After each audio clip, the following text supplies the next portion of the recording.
ਜਾਂਦਾ ਮਦਨੀ ਸਾਈਂ ਉਸਤਾਦ ਹੋਵੇ, ਉਹ ਸ਼ਾਗਿਰਦ ਨਾਕਾਮ ਨਹੀਂ ਹੁੰਦੇ। ਗਿਨੇ ਰੱਬ ਤਾਲਾ ਇਮਤਿਹਾਨ ਜਿਨ੍ਹਾਂ ਦੇ, ਉਹ ਇਨਸਾਨ ਵੀ ਆਮ ਨਹੀਂ ਹੁੰਦੇ।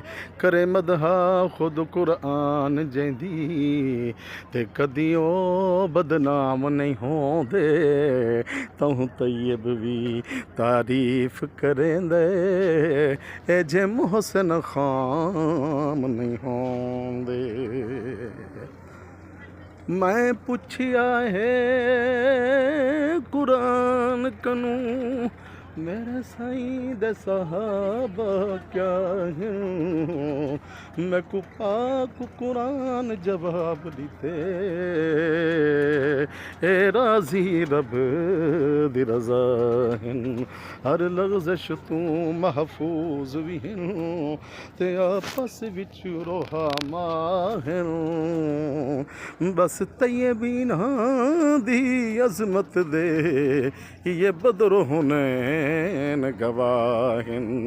बस तय्यब इन्हां दी अज़मत दे, ए ओहद बदर भी गवाहिन।